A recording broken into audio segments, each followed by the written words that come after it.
So పరమాత్మ కోరేది ఫైనల్గా ఏం కోరుతాడు దేవుడు? ఈ పూలు పళ్ళు కొబ్బరికాయలు ఇవి కాదు, మనస్సు. మన మనస్సు కావాలి ఆయనకి. గీతలో చూడండి ఎన్ని శ్లోకాలలో మనః మనః మన్మనాభవ మద్భక్త మయ్యావేశ్య మనో ఏమాం.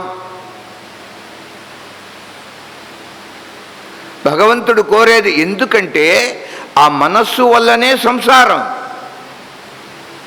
మన ఏవ మనుష్యాణం కారణం బంధమోక్ష, బంధం కలిగిన మోక్షం కలిగిన మనస్సు వల్ల.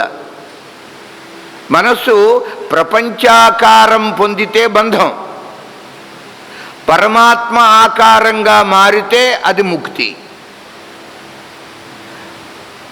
అరే మనస్సుతో నువ్వు బాధపడుతున్నావు కదా,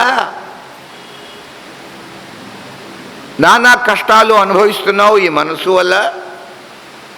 నేను చూస్తే నాకు జాలిగా ఉంది, నా భక్తుడవు కదా.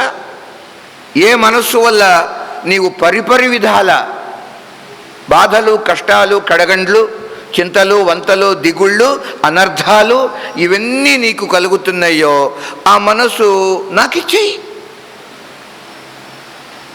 హాయిగా అమనస్కత మనోన్మని ఉన్మన్య అవస్థ అది నీవు కలిగితే ఈ దుఃఖాలు నీకు లేవు. మన్మన ఆ మనసు నాకు ఇచ్చి. శంకరాచార్యులైతే ఇంకా కూడా మనస్సు అనే కోతి, మహానుభావ ఈ కోతి నువ్వు తీసుకో, నా మనస్సు కోతి లాంటిది, కోతిని నువ్వు తీసుకో, ఆడించుకో.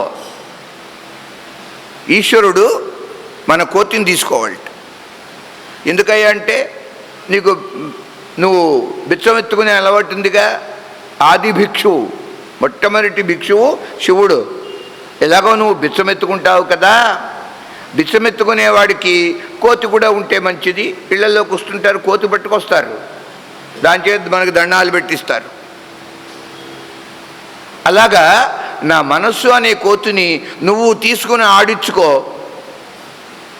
నాకు సంసార బాధ లేకుండా చేయి. శివానంద లహరిలో ఇలాంటి భావాలు వ్యక్తం చేశాడు శంకరాచార్యులు.